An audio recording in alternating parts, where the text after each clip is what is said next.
My life was hanging by a thread, waiting for a kidney transplant, but my wife had vanished.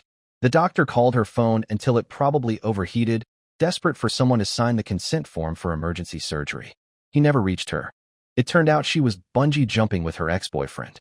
Someone filmed it, and the video went viral. The comments were flooded with strangers calling them soulmates, praising their fearless love.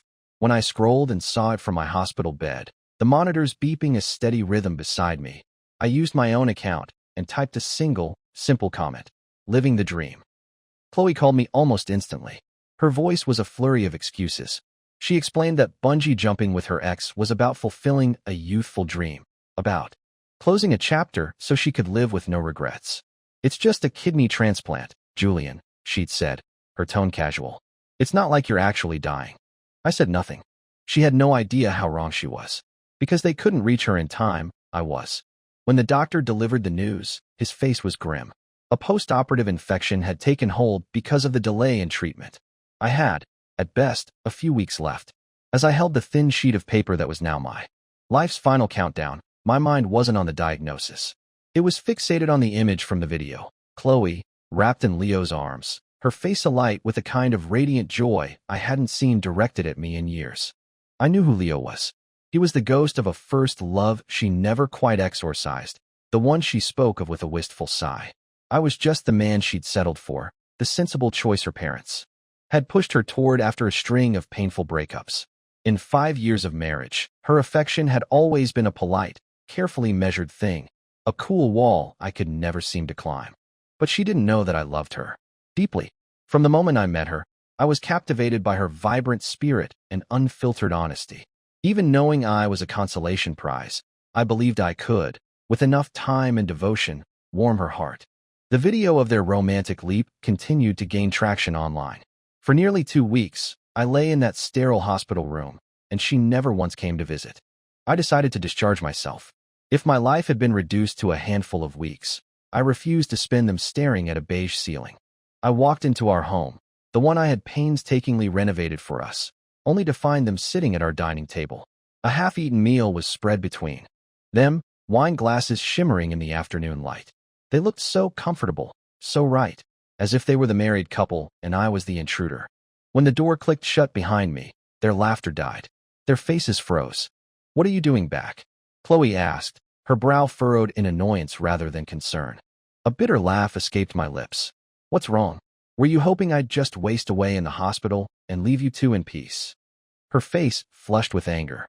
"Julian, how many times do I have to explain this? Leo and I are just friends now. It was one bungee jump.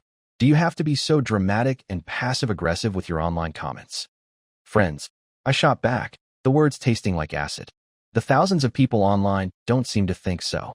They're all talking about shipping you a marriage license. If you're just friends, why haven't you clarified anything?" Each word I spoke felt like a new crack forming in my chest. Chloe's voice turned cold. "You're just determined to overthink everything. Let them talk. It's just internet gossip. It will die down. Maybe you should spend less time on your phone." Leo, ever the smooth operator, chimed in with a placating smile. "She has a point, Julian. The more you protest, the guiltier you look. Besides, it's not that we're not happy to see you." He paused, his gaze sweeping over my pale, gaunt frame.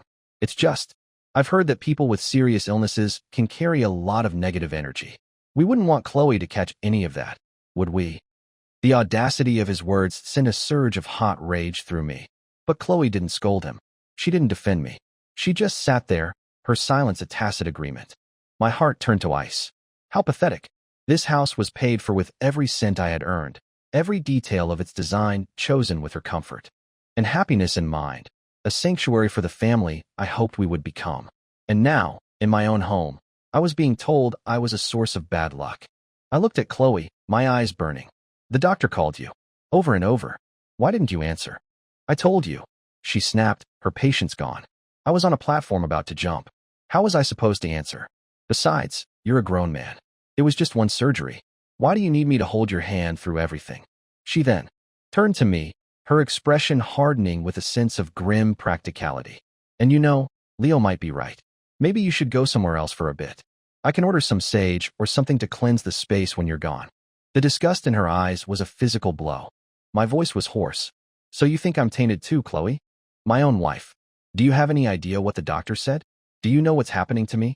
Enough! She cut me off, her face a mask of fury. Julian, I am begging you. Stop making everything about your illness. It's not my fault you have kidney failure. She stood up, her voice rising. I don't get you. You get sick, and suddenly the entire world has to revolve around you. I've been stressed too, you know. I needed a break, a moment to breathe with Leo. And what do I get for it? You come home with that long, dying face, acting like a martyr. Have you ever once stopped to think about what I want? About what I feel? You don't know me, Julian. You never have. Tears streamed down her face, and with a gentle pull from Leo, she collapsed into his arms, sobbing. He held her, stroking her hair, whispering comforts I could not hear. I stood in the doorway, a sudden, profound cold seeping into my bones. It was all a joke. My entire 5-year marriage, a pathetic, one-sided joke. It's okay, Chloe, Leo murmured, loud enough for me to hear. I'm here for you. Then he looked at me, his eyes filled with accusation. Why can't you ever just think of her for a change? They stared at me, a united front of condemnation, as if I were the one who had committed the ultimate sin. Humiliation washed over me. I turned and walked out, closing the door on my own life. Outside, a bitter wind whipped snow into my face. I stood on the street, looking up at the warm light in our window, my heart feeling like it was being torn in two. I wanted to storm back up there, to scream at her, to ask her how she could do this. 5 years I had put her on a pedestal. I cooked, I cleaned, I anticipated her every need. Whatever she wanted, I provided, always striving to give her the very best. And yet, all of it combined wasn't worth a single moment with him. She called him a friend, but I'd heard her whisper his name in her sleep. I sat on a cold stone step on the empty street, staring at the moon, and tears I didn't know I had left began to fall. In that moment, I finally understood just how small and insignificant I had made myself in my own marriage. It was 1 a.m. when I checked into a cheap hotel. As I mindlessly scrolled through my phone, a notification popped up. Chloe and Leo were live streaming from my living room. They were laughing, interacting with viewers, sharing stories from their past with eyes full of shared history and affection. The comments rolled in. You two have such amazing chemistry. A perfect match. Is that your boyfriend? If not, can I have his number? LOL. Chloe just blushed and said nothing, letting the speculation hang in the air. It was a tacit confirmation, and it felt like a knife twisting in my gut. What was I to her? How could she so casually trample on my dignity, on my love? Leo leaned into the camera with a charming smile. Everyone, please don't misunderstand. Chloe and I are just friends right now, but she will always have my heart. As he finished, he reached over and took her hand. She didn't pull away. Her eyes shimmered with emotion. Lying on the lumpy hotel mattress, with the air conditioning blasting, I felt an unshakable chill. It dawned on me that if Chloe knew I was dying, she would probably be ecstatic. There would be nothing left to stand in the way of her and Leo getting back together for good. My condition worsened. A deep, gnawing pain settled into my bones. The next morning, a text from Chloe appeared. Where did you go? I need you to transfer $20,000. Leo saw a car he loves, and I told him I'd cover the down payment. She said it so openly, so devoid of shame, using her husband's money to buy gifts for her ex. My fingers hovered over the keyboard. I typed slowly. Chloe, what would you do if I told you I was dying? Her call came through instantly. I answered, a knot of foolish hope tightening in my stomach. Her voice was sharp, impatient. What is wrong with you? If you don't want to send the money, just say so. Don't be so cheap and manipulative, making up stories about dying. You disappoint me, Julian. You really do. I'm telling you, she finished, her voice like ice. You'd better send that money. Because if you actually did die, I wouldn't shed a single tear. She hung up. Her words plunged me into a darkness so complete that my legs gave out. I collapsed on the sidewalk. I woke up in a hospital. A stranger had called an ambulance. The police had come, and eventually, so had Chloe and Leo. Julian, honestly, Leo said, shaking his head with a look of pity. You're a grown man. Harming yourself just to get Chloe's attention? It's childish, and it causes her so much trouble. He put a protective arm around her. My heart was a numb, empty cavern. Trouble? Was I interrupting your public displays of affection? Julian, you. Chloe began, her face contorted in rage. You know what? I was a fool to even come here. You can stay in this hospital and rot for all I care. Leo, let's go. As they turned to leave, my doctor intercepted them, trying to explain the gravity of the situation. Ms. Chun, your husband's condition is extremely serious. He only has. His condition is not my problem. Chloe spat, glaring at the doctor before storming away without a backward glance. A laugh bubbled up from my chest, a hollow, wretched sound. It was then that I finally, truly understood. She had probably been wishing I was dead for a long time. The next day, I left the hospital and went to a cemetery. If I had to die, I decided, I could at least choose a nice place to rest. I was discussing plots with a sales associate when I saw them. Chloe and Leo were standing not 20 feet away, giving an interview to a local media outlet, a joint promotion for some new venture they were starting. Chloe saw me, her expression flickering with panic, but she said nothing, terrified I might expose her. If she had looked closer, she would have seen the skeletal frame hidden beneath my oversized coat. Sir, this plot has excellent feng shui, the salesman was saying cheerfully. It's warm in the winter, cool in the summer. Are you buying it for a family member? No, I said, my voice surprisingly steady. It's for me. Oh, I see, he stammered, his professional smile faltering as he noticed the unhealthy, bluish tint to my skin. He looked at me with pity and thankfully said no more. After buying the plot, I started making other arrangements. All the while, the internet was saturated with videos of Chloe and Leo's perfect romance. Later that week, I went to the studio they had co-founded. A reporter was in the middle of an interview. Chloe, would you say that Leo is the great love of your life? Chloe's eyes darted to me for a split second. She didn't speak. She just nodded. The world tilted on its axis. The great love of her life. Then what was I? Her husband? A wave of nausea and grief washed over me. A metallic taste filled my throat, and I doubled over, coughing up a mouthful of blood. In that instant, I saw Chloe's carefully composed face shatter. She rushed toward me, her eyes wide with a terror I had never seen before. I tried to tell her that I was tired, that I couldn't love her anymore, but all that came out was another crimson torrent. The world swam in a haze of red, and I collapsed into her arms. When I woke, it was to the familiar, sterile scent of antiseptic. From outside my room, I could hear Chloe's voice, thick with tears, pleading with the doctor. Please, you have to do something. You have to save my husband. He's so young, he can't die. If he dies, what will I do? It was the same doctor from my transplant. He looked at her, his expression weary. It's too late for that now, he said, his voice flat. During the surgery, your husband went into critical distress. We called you again and again. Your phone was unreachable. If you had answered, if you had gotten here in time to sign the emergency consent, he wouldn't have developed the infection that's now killing him. Chloe was silent for a long time. When she finally entered my room, her eyes were red-rimmed, but the tears were gone. Julian, you're awake, she said, forcing a bright smile. Are you hungry? What do you want to eat? I can go buy. No, I'll make it for you. I turned my head slowly on the pillow and looked at the woman who had been my wife for 5 years. My heart was calm. The decision had already been made. Chloe, I said, let's get a divorce. What? No. Her eyes filled with fresh tears. Julian, don't say that. I know you're only saying it because you're sick, but I don't care about that. I just want to be with you always. As I lay dying, she finally gave me the passionate declarations I had once yearned for. I shook my head. You're mistaken. I'm not asking for a divorce because of my illness. I'm asking because I don't love you anymore. I held her gaze. Do you understand? I don't love you. She refused to believe it. No, that's impossible. You can't just stop loving me. We've been married for 5 years. I won't agree to a divorce. You're not getting rid of me, Julian. Not even at the end. She gripped my hand, her knuckles white, as if terrified I would fade away before her eyes. Why are you doing this, Chloe? I asked, genuinely confused. Isn't Leo the one you love? I'm letting you go. This should be exactly what you want. No, she cried, the tears flowing freely now. You've misunderstood everything. The person I truly love is you. I just want you to live. I looked at her tears and felt nothing but a profound exhaustion. You don't have to pity me. Your words say you love me, but your actions have always loved him. Please, Chloe, I'm begging you. Let me go. If you have any compassion, look at me, look at the state I'm in, and grant me this one last freedom before I die. It was the most honest plea I had ever made. She shook her head frantically. No, you're not going to die. That doctor is wrong. We'll find another one. If there are no good doctors here, we'll go abroad.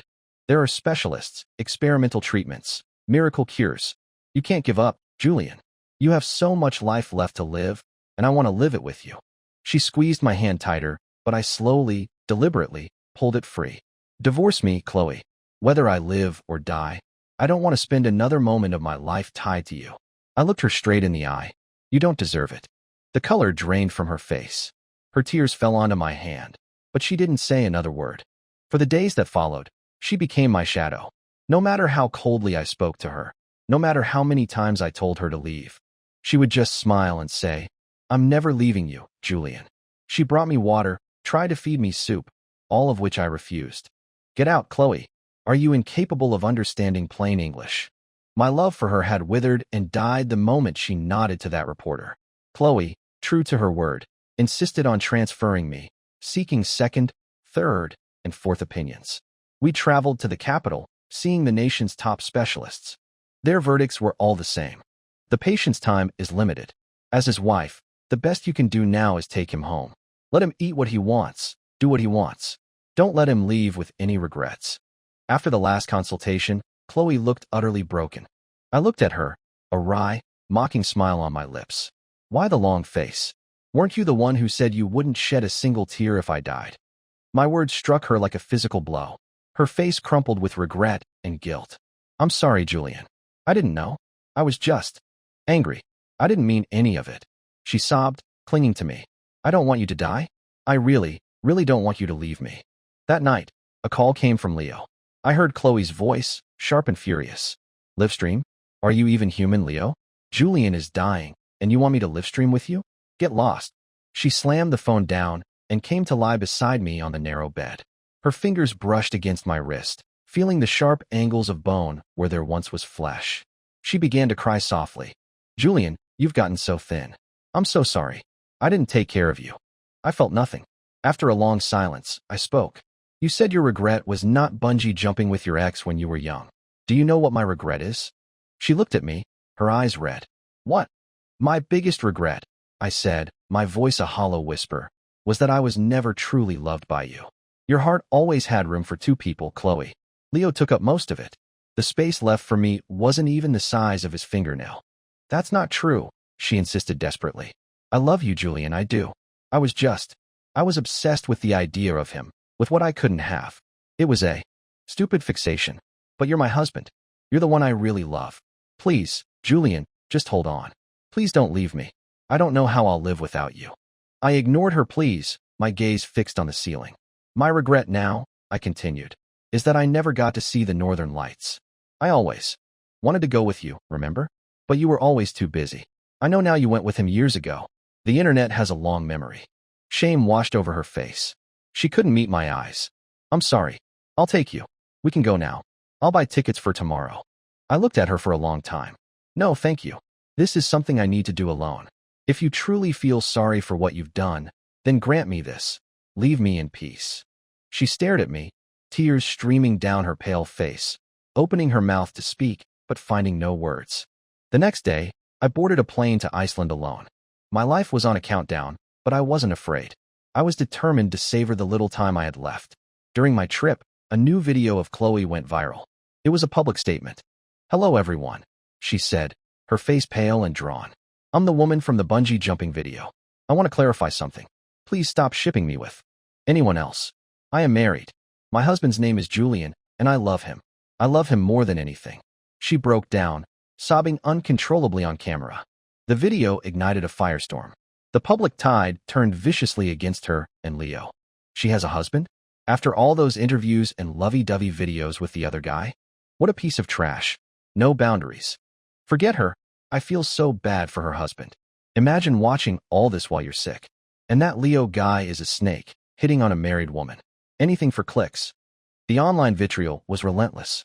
Unable to handle the backlash, Leo released his own statement, claiming Chloe had deceived him and that he never knew she was married.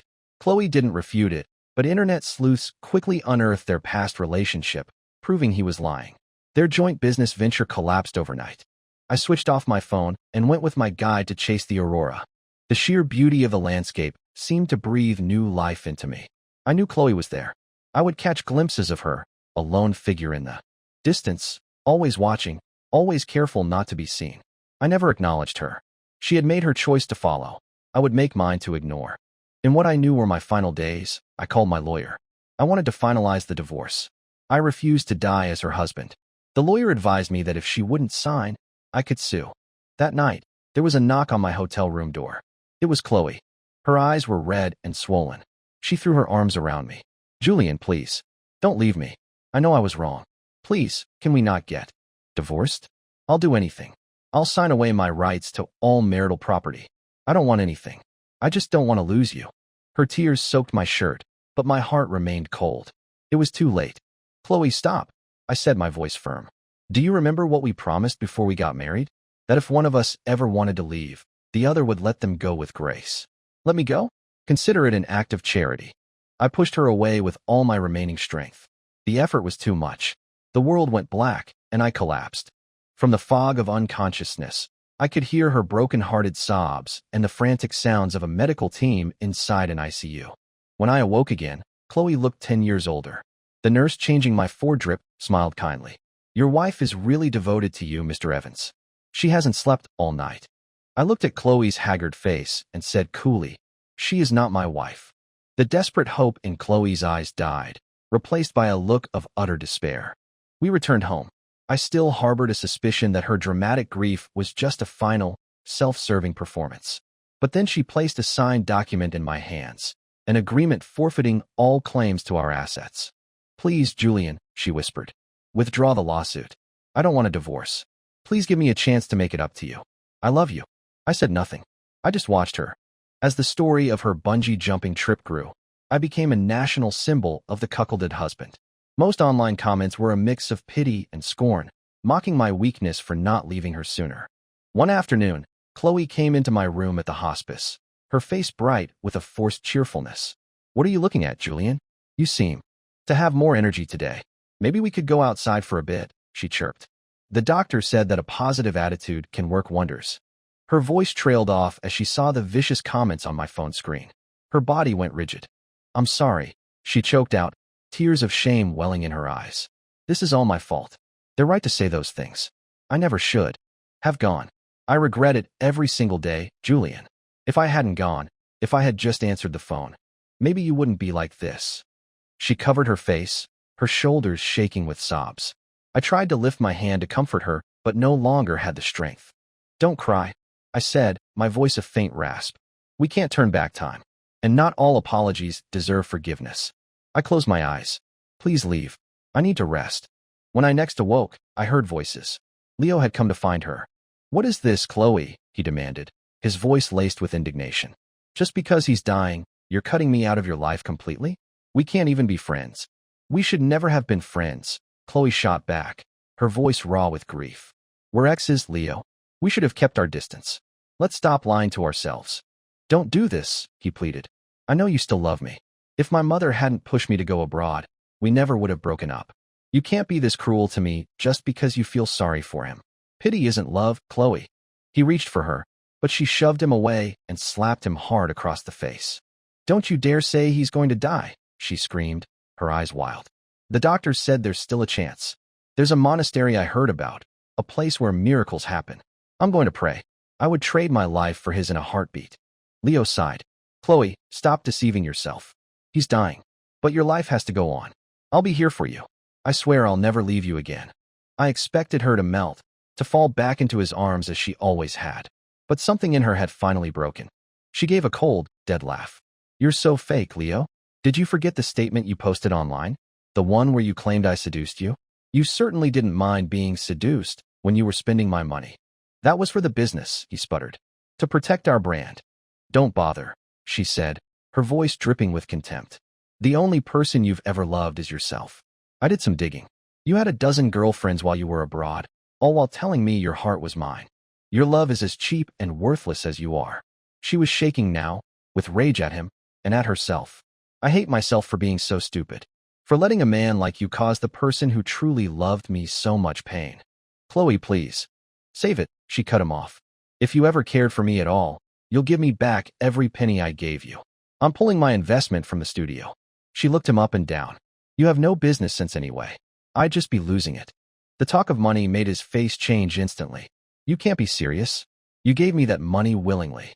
You'll destroy my dream. I don't care about your dream, she said coldly. If you don't pay me back, I'll see you in court. After she threw him out, she came and lay beside me, silent for a long time. Finally, she whispered, I wish time would just slow down, Julian. I keep praying that death won't take you away from me. I didn't answer. Her love and regret had arrived at the deathbed. They were useless now. The next day, I had a friend move me to a different hospice, a quiet place in the countryside. I could feel my body failing, and I knew I didn't have long. The atmosphere there was surprisingly peaceful. I was surrounded by the elderly at the end of their lives and children facing battles they shouldn't have to fight. My neighbor was a 5-year-old girl with leukemia. She was always smiling, even when the pain was bad. I asked her why once. She said her parents would be sad if they saw her cry. Mister, she asked me one day, her eyes wide and innocent. Is it true we go to heaven when we die? What if I miss my mommy and daddy? My heart ached for her, but I kept my voice light. You're such a wonderful girl, and your parents love you so much. Even when you're in heaven, you'll always live in their hearts. She died the next day. They said she passed away with a smile on her face. Her parents were shattered, but they held back their tears, saying they didn't want their sadness to weigh her down on her journey. It was the first time I had confronted death so directly. I thought about how that little girl would be remembered. But who would remember me? My friends would, for a time, but life moves on. My parents? Theirs was a business arrangement of a marriage. I was a byproduct, not a bond. My hair started falling out in clumps. I stopped looking in the mirror. My friend told me that Chloe had been searching for me like a madwoman. She'd taken Leo to court, exposing his tax evasion and fraudulent business practices, forcing him to sell his car and apartment to pay her back. If only she'd been this person from the start, my friend sighed. But it no longer mattered. In the face of death, all of it felt so small. She found me when I was too weak to even sit up on my own. When she saw the skeletal figure lying in the bed, her eyes filled with an agony that was almost tangible. Julian, she sobbed. What happened to you? Oh God, I'm too late. My vision was blurry. I held out the divorce papers, which I kept by my bedside. Sign it. My voice was a thread. Chloe, I don't want my last sight on this earth to be you. I looked at her. I can't forgive you. Julian, I know I was wrong. Please, don't do this, she begged. Even if you die, I want to be your wife. But I don't want you to be, I whispered. Let me go, Chloe. Do one last good thing for me, so I can die in peace. My gaze was unwavering. If you ever truly loved me. She looked into my eyes for a long, silent moment. Finally, she nodded, a tear splashing onto the paper. Okay, Julian, she whispered. I'll sign. She took the pen, her hand trembling so violently she could barely write her name. Watching her signature appear on the line, a profound sense of peace washed over me. My mind drifted back to the first time I saw her. She was so full of life, her laughter like a beacon that had illuminated my quiet, stagnant world. Julian, stay with me. Don't sleep. Please, don't sleep, Chloe pleaded, her hands shaking as she held mine. I managed to lift my hand and touch her cheek. My vision was fading to gray. Chloe, the first time I saw you, I fell so hard. My voice was barely audible. I thought, one day, you would love me back. But I was wrong. No, she cried, her voice breaking. I do love you. I love you now, I swear I do. I thought for a moment. Will you remember me? Yes, she promised, nodding frantically. Yes, Julian. I will remember you forever and ever. Hearing those words, the last of my strength left me. Darkness closed in. Good. Let her remember. If I had one final wish, it was not for her happiness, but for a lifetime of regret. I hoped she would live forever with the ghost of what she had so carelessly destroyed. After my death, my entire estate was donated to the hospice and to a foundation for families struggling with critical illness. I hoped that my money, in the end, could give other people the hope that I never had.